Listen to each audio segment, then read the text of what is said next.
Hello, this is Father Louis Gertie, and you're very familiar with Mario Bruschi, who is a spiritual son of Padre Pio and evangelized the ministry of Padre Pio, which focused on, as we heard before, the Eucharist, confession, prayer, spiritual reading. It's great. That's Catholic theology, that's Catholic foundation. But what do you do with that? And that's what Mario has been telling us, what he did with that, and started different prayer groups throughout the country and also throughout the world, right? No, not throughout the world. Just Sri Lanka and India. Sri Lanka. Well, that's the other side of the world. So, how did you get to Sri Lanka and India? I walked. I have to always show. He walked. That's cute. I always have to show the relic of Padre Pio. That's his hand, and this is covered over, but this is the blood of Padre Pio, coagulated, and this is the glove, one of many gloves that he wore to cover up the wounds, and of course the altar boys had first access to that, besides those who assisted him at Mass. And Mario has, before we get to Sri Lanka, a very interesting story about this, the last Mass of Padre Pio. Can you tell us about that last Mass? I wasn't there at the time. I can only tell you what I read in the books. Right. He was very feeble, very weak. The night before, he didn't want to go down and say the last Mass because it was sort of topo. Are we on now? Yes. Yes. Okay. He didn't want to go down because he was so weak. He could hardly walk down the stairs. But the superior insisted that you must say the last Mass today. And sure enough, he was helped down the stairs to go to the altar and he used to say Mass from a chair. Sat down. Right. And he said this last Mass, September 23rd, 1968. That's his feast day now. He gave the last blessing. You should hear the people moving about. They want to get close to him because they had a sense that this was going to be his last Mass. He should have been there. As I saw the people coming into the church, he used to run into the church down front, just to be there, Padre Pio, in the pews, front pews, pushing each other. It became un bordello, as we say in Italian. But then Padre Pio would come out and he'd say, Silenzio. And everybody kept quiet. Oh. He got up, he fell. Father Joseph Pius was there to help him, took him up to his room. And this was the last Mass that Padre Pio said. And I think he knew it because a few days later, Padre Pio died of an old man's disease called bronchial trouble. And people were crying like crazy. They wanted him to stay, but God had other plans for him. As I recall, the funeral was attended by over 100,000 people. Came from all over the world just to attend the Mass of Padre Pio. I saw it on television. I wasn't able to go because we were just starting to have a family, my wife and I. Right. And the process of his canonization began, and eventually it became venerable, eventually it became blessed, and eventually became canonized.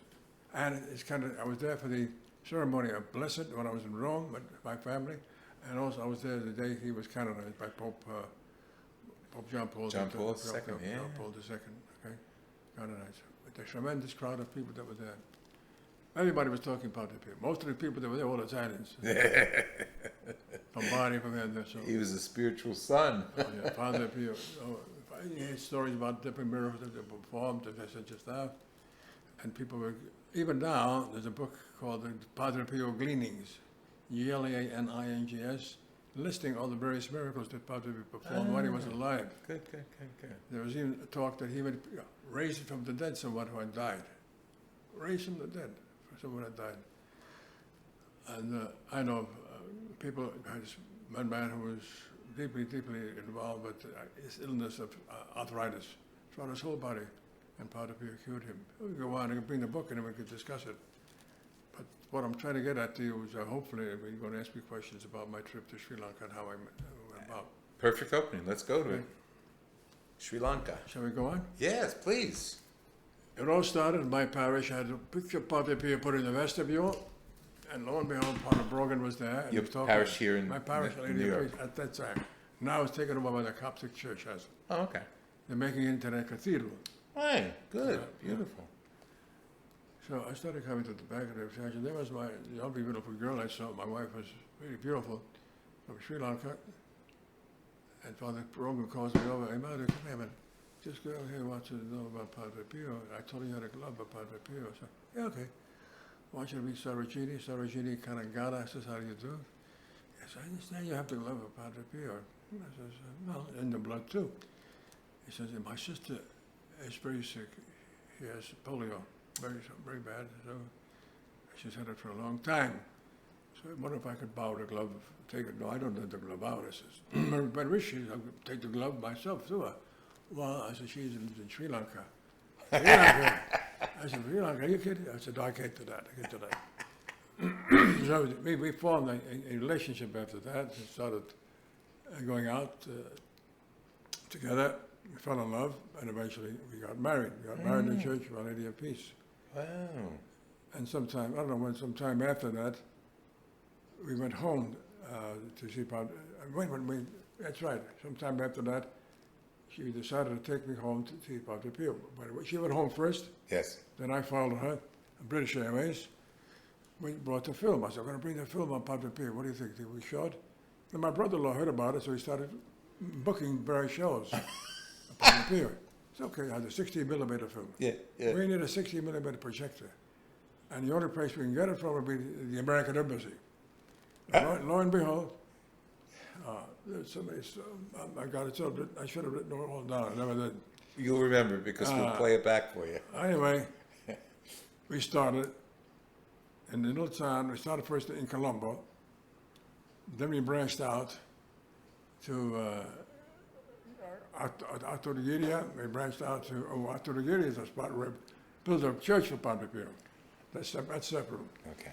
So we went around the different parishes, the area of Colombo, went on as far as Ngambo, way up north. And luckily I had somebody to drive me there. And luckily I had projectors.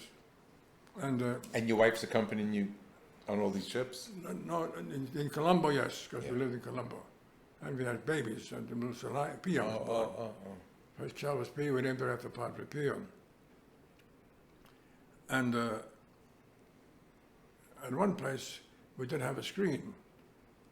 But in Sri Lanka, all the churches are painted white, with whitewash or what they call it. Yeah. So we had a projector set up that it hit against the wall of this church. Magnified the entire. Whoa. Beautiful. People from all over. And the kids were there, and they thought they were going to see a funny movie or something. And then said, so Padre Pio, the attention span was very, very little, I'll tell you right now. Okay, Mario, that's enough. Father, I could go on and on and on, but I had a list at home. I did an article about different cities, different places I've been to. Suddenly, I met this Archbishop of Agra, Dominic Athaid. Capuchin, the beard, white beard, the Capuchin Archbishop. He came to New York, we talked, and he said, I wanted you to come to India. Me, I said, that's nice. India, I said, so, wow, I said, well, where are we going to go? So we did go. We arrived, this is separate now. Yeah. We arrived in Sri Lanka, and then I first of all, I got a letter from him showing me where I'm going to go, and different cities, in Alway, in Bombay. So he's booking you. He's booking me ahead of time. Whoa. So there you are advancing the cause. Flights and so on, oh yeah. So it was quite an experience, really wonderful experience. But I didn't like the food. So I said to Father, what do you like? I said, give me some social tea biscuits and milk, master. I said, that's it, I'm happy. Social tea biscuits? Yeah. So he would always call ahead, the next city we would go to. He's Italian, he doesn't like our food. So I like the Indian food, too spicy for him. Just have some milk and coffee, decaf coffee for him, and social tea biscuits. Okay, I was telling you what I'm going to eat. And and then I had to sleep with the monasteries. Wow. First monastery, my wife came with me to Bombay. We slept in this monastery in Bombay. And I was told I was going to have the provincial's room. The provincial's room was with me. It was just fantastic, provincial room. We get there, we walk in, There are these cockroaches crawling all over the Oh, floor Madonna mia. in the bathroom. So my wife gets into the bed. I never went to sleep in this room. I had a single bed for me and a bed for her, right? And all of a sudden I hear her scream, Mario, what's the matter, honey? Come here, look. What? Stop. This pillow. What? It's a rock. It's a rock? And it was like hard as a rock, pillow. And you have this net. The net as you come down to avoid these flies coming in. Zzz, la musica comincia. The music started with the flies. Luckily for these nuts, but some of them are very smart, you know. They eat their way through Oh, the God net. forbid. And come in. And all this is for Padre Pio. All this stuff, I don't know anything, well, it wasn't for me, that's for sure. Yeah. So we were booked in Bombay. Then I said, Padre Pio, please, cosa vuoi fatto qua? Do me a favor. No, I had to go through with it. And I stayed in Bombay for a while, then we went up to what was the capital? Up to Bombay, then we went to... The capital. The capital was, can't think of it now. Then I went to the capital, put it that way. But before going, my wife, that morning when she woke up from that bed, she got no sleep. And she said to me, I'm going home. What? I'll leave you here, you stay here, I'm going home, I can't take this. And she's basically Indian. The Sri Lankan. Yeah, Sri Lanka, yeah. Okay. We had only the tickets and so on, so she went home, only a 1 hour flight. Yeah. From when we ended in Bombay, then I went to Madras, Madras. Okay. So she went home and I stayed there with the friars, and I lived with them. I used to get up in the morning and join them in the Holy Office. Wow. Said the prayers with them in the Holy Office. They said it in English. Yeah. And I got to know some of them very nicely. One friar was so nice. And I met this brother, very simple man. He had patches on his habit, patches. The superior said to him, he gave him money to buy a new habit. For himself, buy sandals. He never wore sandals.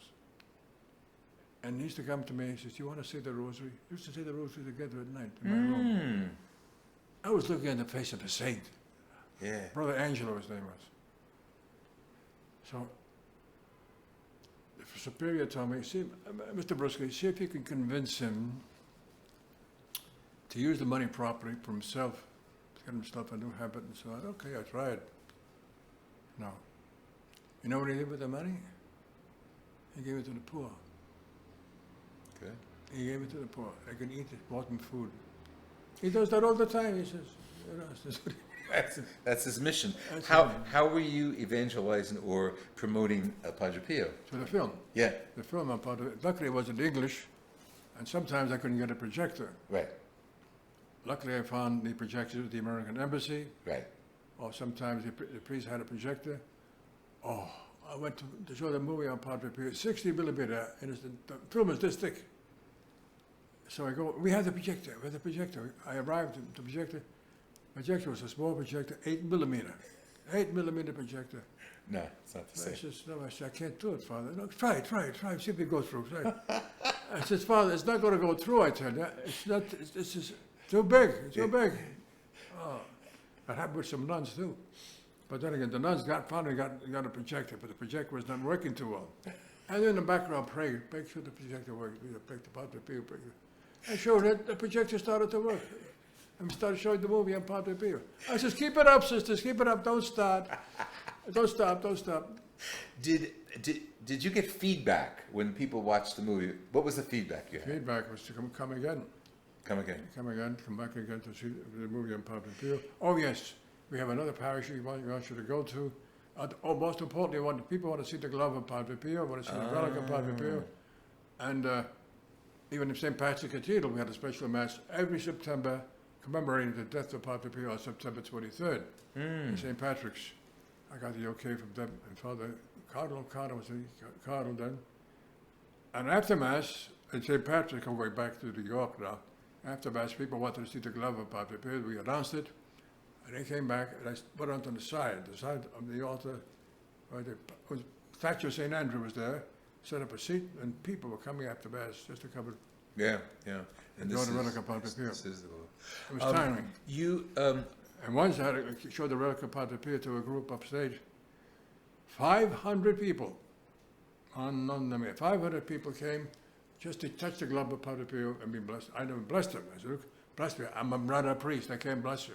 Ask a priest to bless you. You can venerate it, you can kiss it, and so on. Mention your petition, and that's it. Eventually, a church was built Yes. there. My brother, I got the idea. And when I was in Sri Lanka talking with my brother, Gabri, it's been a wonderful thing. I said, Padre Pio had a church here. Let's work on it. Sure enough. I won't go into the details. Now, at this point, he's a saint? Yes. He's already a saint, okay. Said, oh, we couldn't build a church. No, that's fine, yeah. So we met Father Jayamani and Father Bertrand Umbrella, two wonderful priests, great guys.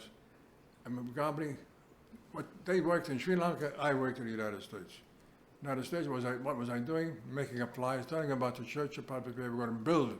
First one of its kind to be built in the Far East. And I raised a lot of money, close to $150,000. And just maybe more than that. One lady gave me $30,000, a big gift. And I kept sending the money on, and we set up a special account. It was called the Padre Pio up at the Padre Pio Church. The Padre Pio Church, make it out to the Padre Pio Church in Sri Lanka. And slowly but surely the money kept coming, and they kept on building. I went back there one time. I was watching them build with the bricks and so on. Even he gave him a hand. I picked up a brick, gave this guy a hand. Finally, the church was built. I was called back to go back to Sri Lanka to see the final product, so to speak. And they told me to stay back and behind the church. We stayed back, my family and I, my wife, my 3 kids. I came up with these ladies, back in Hawaii, they put these flowers over Oh, yeah. What's going on? The kids are looking at me, what's going on? We had a process down the middle aisle to go up front and sit down and show them the best. Started, the bishop was there, Bishop, what's his name? I forget his name. Not the brother, somebody got, he died after that, poor fellow. It was the day I had to get up and speak and give a thanks to everybody. I thank them all for what they've done, for the help they gave us. And you have seen the church, beautiful church. What town? Athurugiriya.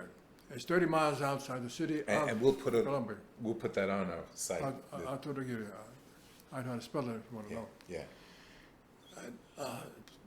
The church was packed. People were outside, had loudspeakers outside, listening to the Mass, dedicated to the memory of Padre Pio. By that time, I'd come across a wonderful lady named Anne O'Connor, who agreed to pay for the statue of Padre Pio and ship it over. And sure enough, he paid for it. And there was the statue of Padre Pio. It's still there, but it's enclosed in plastic now. Because the people down in Sri Lanka like to touch it. I mentioned the paint could come off. Yeah, sure. So they enclosed it. And I gave them a glove, one of my gloves of Padre Pio. They used to have it there inside where the statue is. And after that Mass, we had a feast. Indian food that you didn't eat. I ate rice. Oh, you ate the rice, okay. Rice, I ate the rice. Then they had a cake and watlapan. Watlapan is a dessert made with, I don't know what it's made of. Yeah. But it tasted good, I ate it. How did you happen to have more than one glove of Padre Pio? I stole it. Oh, I see. Okay. I'm just And kidding. the whole world knows. I'm just kidding. I met Father Giovanni Battista, Father Joseph Pius, showed me the gloves. And the coagulated blood of Padre Pio I got from Rosinella. Rosinella was an old lady there who attended Padre Pio's Mass every single day. And a godson was one of the priests who helped Padre Pio say Mass. Oh, And she got this relic of Padre Pio. that's great. But the glove I got from Father Joseph Pius, but he gave me 2 gloves. 3, actually. And he said to me, use these gloves only for the sick. Use it for the sick. And don't lose them, hang on to them. And the blood, of course, I had to use that as well. So we found a lady who made this A little cover here. little cover of the glove. I have another one at home in plastic. Whenever I go out, people want to see the glove of Padre Pio. I don't show them this relic, Yeah. but the glove I do. It was funny, right before the interview, some people in church knew I was interviewing Mario about Padre Pio, and a caretaker brought in a patient and he sent word in with one of the women, could you come out and meet him? The patient's name was Michael, and he asked to be blessed with the relic. So I brought this out to show him, and it's a relic. So it's like a sacramental, like you would use holy water or any other object on behalf of God, and I blessed him with it. He was very happy. But it's interesting because we're talking about someone who was a cute little priest with dark eyes. That's how Mario remembers him from Rotondo, San Giovanni Rotondo, who rose up and through his life experienced the stigmata, the wounds of Christ on his hands and feet and side, and through his holiness spread influence throughout the world. And part of that influence landed here in New York. Mario went there, and you've been propagating his... For the last 40 years. Yeah, for 40 years. God bless you. Heroic virtue, is the main thing that the Office of Canonization wants to know about. Never mind about the stigmata. Stigmata, they want to know, how was he? Was he spiritual? Was he heroic? Did he endure the abuse he was taking from the friars and from people and from the press? The press didn't like him. Right. Abusing him. How did he? Did he answer back? He just said it out and obeyed. That's it. That's what they said about him, Padre Pio. People were speaking against him. Padre Pio said nothing, and he just sat down, said it out, and obeyed. Obeyed the superiors, never spoke back at all. That's part of what is known as heroic virtue. Yeah. So, Beautiful. Thank you so much for... Well, there's so much more. But I do. Hey, we could do another one. I give you my story on Padre Pio. Did you give it to me? Pray, Hope, and Don't Worry. The book. No, you didn't give me that. They put me in a book called Pray, Hope, and Don't Worry. Okay, let's stop right there. That's perfect. I'm Don't Worry. That's me.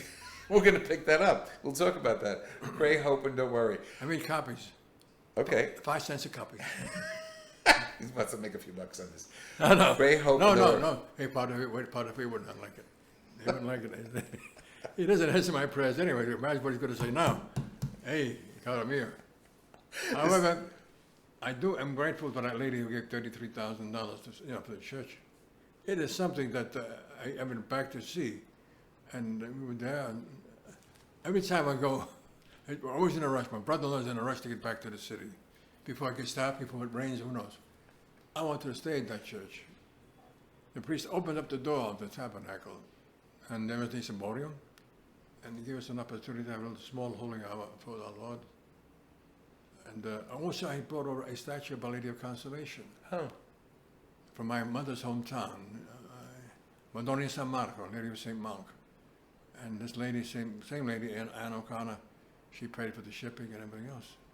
Okay. And there it is, and the Parmigiano Madonna in San Giovanni Rotondo.